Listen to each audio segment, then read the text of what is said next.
Okay, so hi everyone.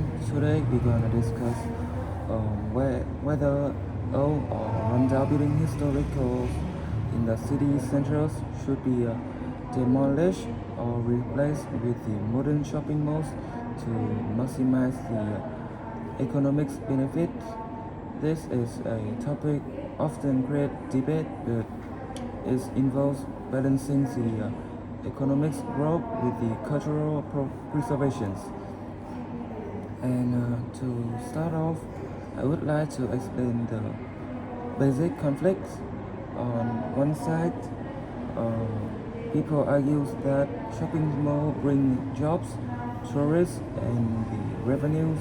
But on the other side, uh, many believe that historical buildings are the part of a city identifies and should be protected. Personally, I think that we need to consider both cultural value and the long-term economic impact before deciding. Like for example, in many cities or markets or the colonial buildings are replaced by the huge malls that attract shoppers. And this mall usually generate more income in the short terms.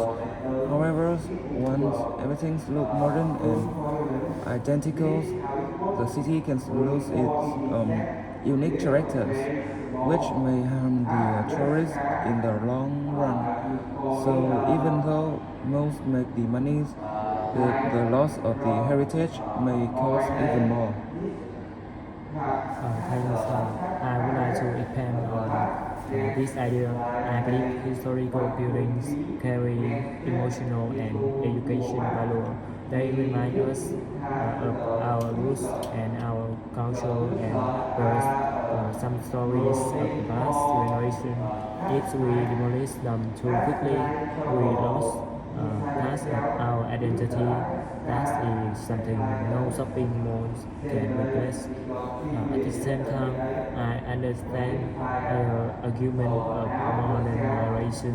Cities need new infrastructure and economic activity, but modernization doesn't have to mean deep destruction.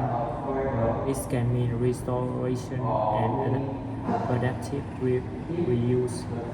For example, in Singapore, many old shop houses were restored instead of destroyed.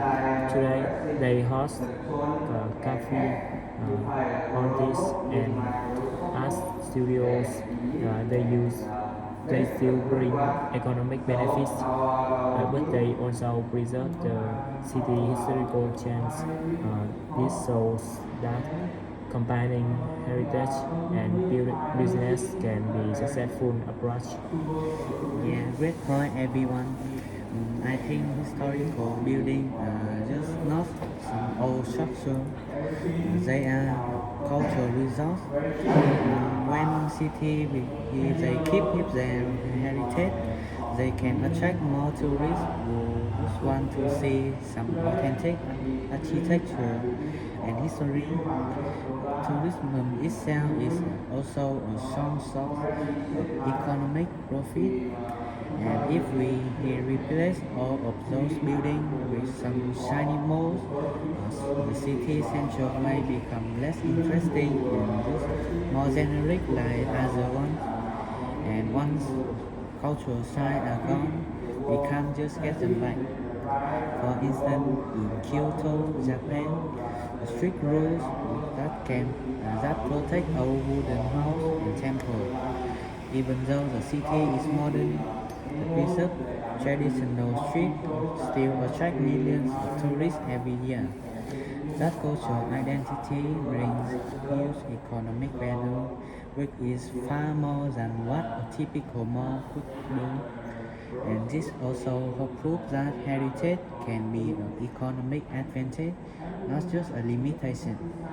So I agree with all of you, but I also want to ask a question. Not every opinion is history plays significant. Some may permanently be unsafe, severely damaged, or impossible to restore. In those cases, redevelopment might be necessary, and modern shopping malls can bring convenience and jobs. However, whenever possible, cities should evaluate building carefully before deciding to demolish them. Cultural heritage should be protected when it can meaningful value. So, for example, look at Milano's Convent Garden. Instead of destroying them or building the city, renovate them and turn the area into a living mix of shop, restaurant, and performance space. It still generates massive economic benefit, but the historical culture remain intact. This is a great example of how smart planning can reverse identity while still supporting the economy. Well, thanks everyone. So for our discussions, it's clear that the issue is not simply the most versus history. Instead, the real question is how to balance develop with the preservations and demolisling everything for the short-term profits can damage the city cultural and tourism's value in the long run. Exactly. Modernization and economic growth are important, but they should not come at the cost of losing our cultural roots. Restoring and repurposing historical buildings can give us the best of both worlds. Yes, and preserving heritage makes city unique. When people travel, they don't just want every place to look the same. So keeping historical structure can actually improve long-term economic success. In short, I believe cities should protect significant historical buildings whenever possible and only replace when there is no other opinion. Maintain cultural identity while still allowing economic development. Thank you for watching.